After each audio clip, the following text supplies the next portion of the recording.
You're listening to Tehachapi with Key Budge, Corey Costello, Greg Garrett, and Ashley Whitmore. It's Tehachapi time. Key Budge, Greg Garrett today. Greg, how are you? Doing good, Key. Thank you. We are in July. We've had the 4th of July, big celebration here in town.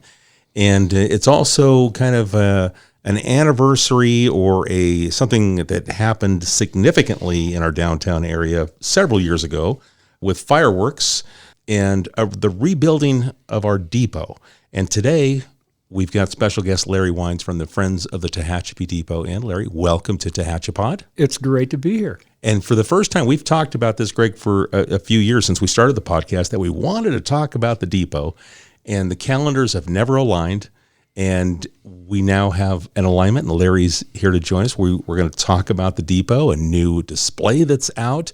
But I want to just kind of reference back to what I brought up originally and our depot and the history of our depot and where we're at today and what had taken place tragically in the past. Yeah, where do we start, actually? But the current depot is the third depot in that spot. As Larry pointed out right before we started recording, the depot that burned over 10 years ago, that was built in 1904. Yes. And unfortunately, we were restoring that depot, and we lost it to illegal fireworks. And so it burned to the ground. And so the current depot was built with insurance money. It's a beautiful facility. It's an exact replication of the depot that was there before. Yeah, it's a jewel for downtown. It's an amazing part of our city and our community. And I heard Larry speak the other night at an FOTD, Friends of Tehachapi Depot meeting, general membership meeting, which is open to everybody. Mm-hmm. And I thought, wow, this guy is like a college professor lecturing,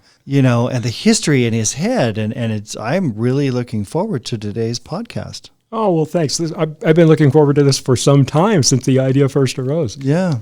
Well, with our historic depot, and it has global attraction. There are people from all around the world that pay attention to what happens at the Tehachapi Depot, and that's in part because of the YouTube channel, the live video cameras that are out on our tracks and at the Tehachapi Loop, thanks to the Friends of the Tehachapi Depot, that you have a global audience. Oh, it's amazing. And then the Pacific Crest Trail hikers, they just see the building physically, and a lot of them, of course, are from Europe. So they want to come over and see, well, can I catch a train someplace? Because you can everywhere in Europe. So we have really an incredible variance in the audience that comes in there. Some come in with a lot of historical knowledge about the rail line, the rail fans typically. Others just, hey, this is attractive. What's it all about? Yeah, it's just in a beautiful part of downtown. It's kind of the centerpiece of our downtown area, and the entire revitalization that took place many years ago, but it just shines as a place that just attracts people, and then it kind of radiates from there. Yeah, it's more than a museum. I've been to so many museums that are dry, dusty. You've been there once, you won't go back. You won't tell your friends and family, hey, you got to go. Our depot is just the opposite. It is an amazing, clean, well-organized, volunteers, the docents, they understand, they'll teach you. It's interactive. The displays kind of come and go a little bit. We have the Stocco collection, which is Mr. Stocco was a collector, and the city acquired that many years ago. If you haven't been to the Tehachapi Depot, you need to go, because you'll be amazed, and you'll tell your friends and family you must go, and you might even take them back yourself. Oh, if all we had was the collection of the late Bill Stocco, it would be worth going. He was the signal maintainer for the Southern Pacific for many years over the mountain here. And as you said, also a collector. So we've got signals in there from Grand Central Station in New York City, the underground signals. We've got things from the Baltimore and Ohio, the first railroad in America. Mm-hmm. There's some incredible pieces in there, and they work. And the signal garden outside, yes. Right? The outdoor signal garden. Every once in a while, we'll come along and light those things up and make them work, and ding, ding, ding, and sirens and bells and all kinds of fun stuff. Semaphore arms, yeah. Yeah, good stuff. I know every year with after the Christmas parade, we have somebody from the depot kind of turn them on so that people can enjoy the lights and the bells and different things. So, yeah, there's a lot for all ages. at the depot, inside and outside. Yes, it's really interesting that sometimes it's the kids tugging on the parents saying, "Oh, look," and sometimes it's the parents standing there trying to explain things to the kids, and the kids are half paying attention because their interest is already captured by something else. Right. There's something about a train. Oh, absolutely. Right? There's something about a train. And I think if you've never been and you're listening for the first time, and we have an amazing platform, and then we have a lot of train traffic here in Tehachapi, so you get that feel of what it was like, when this was a stop and the trains would stop. I remember that my dad said that Tehachapi was a stop for passengers. Mm-hmm. He remembers when he grew up in the Central Valley on his way to Idaho that this was Tehachapi. The pass was a stop, and he remembers always stopping right there at that depot. Mm-hmm. Well, the Southern Pacific Daylight stopped there, very famous train. Of course, the Coast Daylight gets all of the glamour because of the scenery, but the San Joaquin Daylight made a stop here. The Owl, the night train on the Southern Pacific, stopped here. The Santa Fe's San Francisco Chief that came all the way from Chicago stopped here. The Fast Mail on the Santa Fe, which had passenger cars at the back. So this was a big deal, and if you get to the era, and that era really extended much more into the modern times than we think it did, when there just weren't good roads. The interstate highway system didn't begin construction until the 1950s. Trains were the way to get places. And when was the last passenger traffic? Was it as late as in the 1971? 71. Yeah, Amtrak started on May 1st of 71. The last train stopped here on May 2nd because it had left Chicago, and it hadn't yet arrived in San Francisco. So it was one of the last non-Amtrak trains in America that ran, and it did stop in Tehachapi. Isn't that wild? Yeah, I was just thinking, I was fortunate enough. I've been on the Union Pacific's executive car twice. So going from Mojave to Bakersfield, and then once from Bakersfield to Mojave, through the loop with the president, Mr. Fritz, and we stopped at the depot here in Tehachapi, and it was super special. I was very fortunate to be invited to that. But going on a train through the loop is, you talk about scenery. I don't know, the coast is pretty cool, but going through the loop on a train is incredibly cool. Yeah, if anyone listening gets the opportunity, once in a while, they do track work on the coast, and they'll Amtrak divert. is rerouted here. But you can't get on here. You have to get on in Los Angeles, and you have to ride all the way to the Bay Area, so it's a big deal. But to be able to see this scenery, especially when it happens in the spring and all the flowers are in bloom, there are places that the tracks go that are not visible from the highways. Big dramatic canyons that drop off. It's a spectacular And the ride. tunnels, it's you can't really describe it, Key. It's really cool. Wow. Well, I know, Larry, we brought you in, because of the knowledge of our docents. And you've already started to share some of that, being able to pull historical figures and dates, just because that's what you do, is you digest all that information. You love it. You have a passion for trains and this industry and everything that's on display. Well, I've worked in a lot of railroad museums and done steam locomotive restorations, and really, I'm here because there aren't any things boiling water out there right now that where I can go play. And I just love working with Dixie Coutant, our curator at the museum. And she's really a knowledgeable person, and she's risen to the occasion and learned so much more about conservation of objects. Doing some of the exhibit design now with her, and including this new one. This has really been a nice experience. Now, we had mentioned that if you had never been, you want to come. But if you have been to the depot, we have new things on display. And that's one thing. Let's talk about that. What is it? We've got a new display, something for people to go in and they'll see for the first time.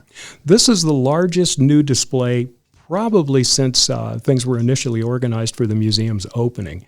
It takes up 3 cases across the entire end of the freight house. And it started with an idea of, let's portray one of the signature trains. And the one we picked was the one they called the oil cans. And it was a train of interconnected oil cars. Inverted siphons connected the ends of each car, and that allowed them to load the cars in cuts and blocks of cars instead of singularly one at a time. You just heated the oil, and you could force it up through those pipes as it was all loaded. And then at the other end, when it was unloaded, it made that easier as well. That really doesn't happen anymore. So that was an era of technology, sort of late in the petroleum era. Of course, Tehachapi is now known as an energy center because of our wind power generation south and east of town. It's amazing what's going on here. More solar jobs and wind jobs today in America than in all of fossil fuel combined, coal and oil. And yet, here's this episode from late in the petroleum era that also touched on us and very popular with photographers because of this spectacular scenery, this unique train. And it came through every day from 1983 to 1996. I went over and I got a chance to take a peek at the display before we started recording. Larry gave me a quick a tour and kind of the history of trains were coal driven. And I found that I learned something that I didn't know, that I have a family connection back to a town in the San Joaquin Valley that had to do with kind of our train operations, here in California. Well, that is kind of fun because, I mentioned a moment ago that this has a dual purpose with this exhibit, both to tell the story of this oil cans train, and as we go, I'll get into why it's called oil cans, this interconnected tank train, and also the history of oil on the railroads. When trains were first brought out in England and then pretty quickly imported to the U.S., everything burned wood. Well, that was a little bit problematic because if it rains, your fuel supply gets wet, and you have to have big wood lots for it to dry out. So you end up consuming a lot of real estate, and you cut down a lot of forests. So in England, pretty early on in the Industrial Revolution, they realized we need to burn coal. So you get into all of the whole history of the folk songs about coal mining and everything else that come from this. Railroads in the East stayed with steam locomotives as long as they did because they burned what they hauled in their steam locomotives. Well, out here in the West, we never had a lot of coal. There was some underneath of Mount Diablo up in the Bay Area. It was playing out quickly. Southern Pacific launched a statewide search for sources of coal because they were bringing it in from New Mexico. And they found 3 spots in western Fresno County that were uninhabited in the foothills of the Coast Range, and they named them Coaling A, Coaling B, and Coaling C. Coaling B and Coaling C played out very quickly. Coaling A lasted long enough to become a town. As a town, they started agriculture. They brought in farm workers. The Spanish-speaking farm workers saw Coaling A and named it Coalinga. So that's the town of Coalinga. Coalinga. Yeah. That's so funny. Mr. Obvious. Yeah. I mean, it is. I mean, when he said it, I go, wow. I spent many a summer going out there visiting my grandmother, and my dad grew up out there, was born out there. It's just kind of a... Well, who would have ever guessed coal would be out in that area? But I don't know. Well, it didn't last that long. And a lot of serendipity in history that we sometimes discount because, if you're not there at the time to know the flow of events and the way that things connect. But right about the time that Coalinga, Coaling A, was playing out, a Union Oil engineer down in Santa Paula contacted the Southern Pacific and the Santa Fe because both were hauling their coal supplies in mostly from New Mexico. And he said, I've come up with a way to burn crude oil in your steam locomotives. They said, oh, you can't do that. Everybody knows it's thick, gloppy stuff. It's hard to light off. No. Send people down. Send me a locomotive. We'll install my invention. So they supplied a Santa Fe engine with a Southern Pacific crew. They went down to Santa Paula. They installed his system in the firebox, took out the grates that evacuated the coal ashes. And sure enough, it worked. It atomizes oil using steam, and it allows it to burn. And as soon as the Navy saw that, they said, hey, these guys have got something here. Teddy Roosevelt had just sent the Great White Fleet around the world to flex the muscles of American power. And the problem with the Great White Fleet was all the ships burned coal. So you could see them coming for 2 days before they got there. And the naval strategist said, hey, this isn't going to work. Yeah, the smokestack was giving them away. Yeah, you can't do anything strategically. So the Navy says, hey, wait a minute. What are these train guys doing? So they scrapped the entire Great White Fleet and built a new navy of oil-burning ships. That's amazing. So everything the connects, crossovers. Yeah, everything connects to everything else. It really is fascinating. So government was learning from the private industry. At that point. No, I think it still should be true, actually. But then you get into things like President Taft, after Roosevelt, saw that the Navy was trying to go to all oil, and he said, well, we need to set aside a supply for them so they're always protected, so the private marketplace can't play games with the Strategic prices. reserve. Yeah, so he set up the Elk Hills National Naval Petroleum Reserve. As in Elk Hills in Bakersfield. Yes, to the west and north of Bakersfield. That's the source of this oil cans tank train supply. Well, what happened is the Navy had that reserved for all those years, and then you get into a little episode where President Harding, who was notoriously he had the most corrupt administration of any president in U.S. history, Albert Fall, his Secretary of the Interior, cut a private deal with Big Oil and was letting them come in and tap oil from the National Naval Petroleum Reserve. And he was letting them do it in the Elk Hills, and he was letting them do it at a place under the Texas-Oklahoma border called Teapot Dome. Now, some people may recognize that name, Teapot Dome. It was one of the biggest scandals in American history because it was giving away the taxpayers' oil to private industry to sell. So when he was caught, a lot of people went to jail, fortunately, and the oil companies had to relinquish their claims. So now it sits there and it's available only for the Navy. Well, it's set with some use by the Navy until the Navy changed fuels again. And that happened when the Navy went nuclear. So after they decided to go to all nuclear powered ships, now the Elk Hills are surplus. Now Big Oil is legitimately able to come in and develop it. That's why you got the interconnected tank train. It was called the oil cans. It's so crazy how they cut full circle. It's just a neat piece of history. And that's what your display, it shows that little pieces of history, and you're able to connect those. And very quickly, Larry was able to kind of go through this as he just did with the display. And it just really, it connected for me. Not being a train guy, but it was like, wow, the fascination, and then the Navy tie-in, wow. Your knowledge of this is incredible. Well, thanks. It's something that you kind of stumble into it as much as you do it intentionally when you start studying history. Of course, when the Industrial Revolution began in England, even though they were burning coal in all of the boilers for the big factories, textile mills and everything else, they had to lubricate the machinery. Well, they tried whale oil, and it was hard to get a constant supply of whale oil, and what kept the whales from being driven extinct was they learned how to use petroleum. They learned how to refine it into different grades, and that, of course, is what introduced petroleum in America for machine lubrication, especially steam locomotives and riverboats. Well, we've come a long ways in such a short amount of time. You think about the ingenuity, Americans are the best at this kind of stuff, figuring things out, getting it done. We've got an amazing history of this, of innovation. In fact, let me just mention one person, and he's going to be showcased in the final element that we put into the display. His name was Elijah McCoy. And anybody that knows common folk expressions probably knows the expression, the real McCoy. Well, that comes from the fact that Elijah McCoy invented a locomotive lubricator that worked better than anybody else's. So all the shop foremen everywhere were saying, I don't want that other junk. I want the real McCoy. No way. I mean, honestly. Wow. And that's obviously true. And yes, and he held 3 patents, 1906, 1912, and 1916. The real McCoy. As things got better and better. And what's really interesting also about Elijah McCoy is he was the son of runaway slaves who had to run off to Canada to keep from being sent back into the South with the fugitive slave law before the Civil War. So he grew up in Canada and then marketed his invention in America.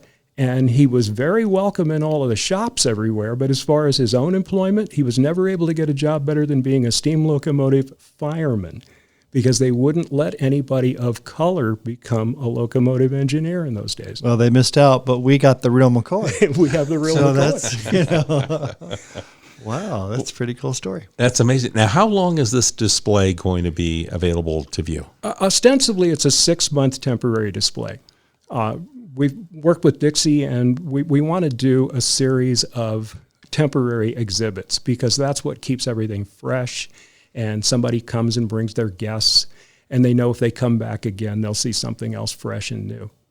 So when is the run date? Is it officially open now? It's open. It was kind of a soft opening. There'll be an official opening within a week. And so about the time the podcast goes up for airing is when it'll be officially open. People can see it if they come in now. The museum's open from Friday through Monday, 11 a.m. to 4 p.m. We'd love to have you come and see it and everything else we've got. And as time goes by, we're doing more reconfiguration in the museum. We're bringing artifacts out of storage and interpreting them and integrating them with the rest of the collection. So there'll be a lot of new things to see. And you're going to be reconditioning the caboose The and moving it around a little bit. So that's a big project in the queue also. That's a big project. The caboose is in a very weird paint scheme. It's a paint scheme that G-scale toy train makers marketed, and it never existed for real.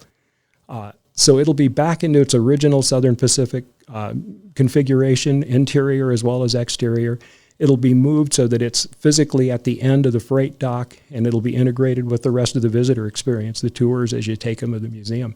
And you're going to be expanding the workshop where you're reconditioning the signals and such. The building that's currently the restrooms for the visitors also has a little shop on the back. It'll be expanded into a full annex, and then we'll have an area for conserving artifacts and being able to design and build new exhibits so they can be built in the workshop and then brought from the annex building and dropped in place in the museum without closures or anything awkward. Yeah, so lots going on. So if you want to participate, help, become a volunteer, maybe membership, donate to those projects, lots of opportunities. Come by the museum Friday through Monday, 11 to 4, and we'd love to sign you up as a member. It doesn't cost much at all, and we'll sign you up to physically come out and volunteer to whatever extent you're interested. All skill levels needed for all kinds of projects. And then, of course, we need money. So all of you corporate folks out there that are hearing this, for sure, please help us get the caboose moved and get that annex building built. That annex is going to be essential to continuing to expand with future technology and keeping the museum fresh and alive and part of the community. Well, lots going on. On the heels of just last year, Key, they opened the ad ribbon cutting for the viewing platform down at the Loop. So you guys know how to deliver projects. That was, a couple $100,000 worth of effort. The County of Kern was a partner. Lots of, nickel and dime donations, some larger donations. The city was involved. Lots of people were involved. But that's a beautiful, safe viewing platform on Woodford Tehachapi at the Loop area. Yeah, we just lost our councilman and vice president of the museum. Not lost the way you're thinking. He moved away with his family to Utah, Keith Sakowitz, and he had a lot to do with that. He was a big driver. He was key to that. And it's a wonderful, safe place to take your kids to go watch the trains go around the Loop. You can picnic up there. It's large enough for that. And yeah, that was one of the efforts of the museum. Yeah. And are you still organizing tours down to the viewing platform? To my knowledge, there's nothing currently scheduled, probably because it's hot during the summer. But check in and, somebody can put one together for you. They can certainly give you instructions to get there. Perfect. Yeah. And we can get more information on all of the different displays, all of the assets that we have there at the Train Depot Museum. It's at TehachapiDepot.com. And then you've also have Facebook presence, and then obviously the YouTube channel, and which I always see on our news when they'll go to weather and they'll say, let's check the Tehachapi weather. Mm-hmm. Let's go to the live train cam outside of the historic depot, and there will be the cameras showing what's our weather conditions are like. Yeah, the folks that put in those cameras have 5 of them in place now over the mountains, and everything's free to look at. And we're also very proud that we've been able to partner with the National Park Service, with Cesar Chavez National Monument, so we have each other's literature and we give directions to the other facility. And that's worked beautifully for us. So we can really construct a nice visitor experience for people of all ages to come up here and be exposed to a lot of elements of culture, technology, history, a lot of things to see. And I know the 150th anniversary of the trains running through Tehachapi is just around the corner. A couple of years from 2026. 2026. Key, is that the one? The quarter millennial. That's the 250 for the United States, the signing of the Declaration of Independence. It is. It sure is. Oh, I feel a party coming on. Hey, Yeah. 50 years ago, 50 years from that date, the American Freedom Train came through, and that was the only nationwide bicentennial event. And yes, it ran through Tehachapi. Wow. Went to all 48 states, exhibited in 126 cities, had 4, 5, 6-hour waiting lines to go aboard. And some of us are working on another one. So maybe we'll be able to give you some information. Well, soon we know about a that. congressman. Maybe we could. Can he help? Absolutely. Yeah. All right. All right. We need to talk offline. There you go. Well, very good. This is a very fascinating display, and everything. There are so many different displays that run throughout the museum, both inside and outside, but it's the docents that make the difference. It's what you bring to the table. I can go and stand in front of something and read, from placards, but it's your interpretation, it's your research, the things that you digest and share with that passion and energy that actually resonate. Well, I don't want to misrepresent myself. I am not one of those docents that leads the tour groups. They do a fabulous job. They do for us. a fabulous job. And they really do. I do exhibit design, and I'm working with conservatorship and mostly interpretation of artifacts in the collection, and what we need to bring into the collection to really round things out and tell complete stories. But I tell you what, it's the volunteers that make the difference. The story gets told and retold, and that's what people take away. Tehachapi's full of great people. It is. All right. Well, Larry, thank you so much. Is there anything that we didn't touch on that you wanted to add? Oh, there's 1,000 things. But I know. We'll do a part. We'll do a part 2. We'll bring you back. Yeah, for sure. This has been a really enjoyable experience. Thank you. Well, thank you for taking the time. It took us a few weeks to get it all ironed out and get through the. Mostly that was because of my calendars. schedule. I'm sorry about that. I apologize. But it worked out. We got the calendars worked out, so it was nice to have you in here. And thank you for giving me that private, exclusive little tour of the display. Oh, well, we're kind of known for that if somebody shows up. So, well, Larry Wines has been our guest today, and he's a part of the Friends of the Tehachapi Depot, our historic Tehachapi Depot right at Green Street and Tehachapi Boulevard. It's the centerpiece of downtown, and if you just swing through town, you got to take 10, 20 minutes. You'll probably end up taking 40 minutes or longer. Oh, easily. But at least try and spend a few minutes just to run through. If you're here Friday through Monday, and if not, you can at least check out the outside exhibits if you come on a non-open day. Yes, the 2 parts of the Stokoe Signal Garden are visible. They can't operate without us there to physically turn them on. But you can see them, and it's pretty interesting. And just seeing the building itself, it's architecturally significant. It looks like a brand new example that just arrived from 1904. Plenty of photo opportunities, those selfie moments, and get up on the platform and watch a train go by, experience that. It's always fun to watch the kids that have no idea what's coming, and then they're all of a sudden they're looking if they can feel that rumble and the roar, and it's pretty neat. Portable earthquake, and in the days of the steam locomotives, it was a portable volcano. So yeah, Portable earthquake. That's a good way to put it. All right. Well, we want to send you over to TehachapiDepot.com. All the information on it if you'd like to make a donation or follow along in their journey on a day-to-day basis with through social media, the YouTube channel. Everything is right there. TehachapiDepot.com. Again, Larry, appreciate the time. great. Thank you. All right, Greg, anything else? I think we're good. I just appreciate the partnership. It's a publicly owned facility, but the partnership that we enjoy with Friends of Tehachapi Depot is second to none. So thank you. Well, on behalf of everybody involved with the museum, this could not happen without the investment made by the city of Tehachapi and the support from all the citizens in the community. Yeah. This is It's wonderful. an easy decision. Very good.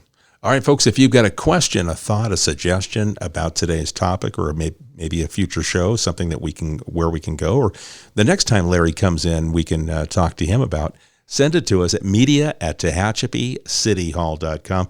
We appreciate the time you spend with us, and we'll catch you again soon right here on Tehachapod. Tehachapod is a conversation about Tehachapi, featuring the community members who make this such a special place to call home. If you have a question or a thought you'd like to share, email media@TehachapiCityHall.com.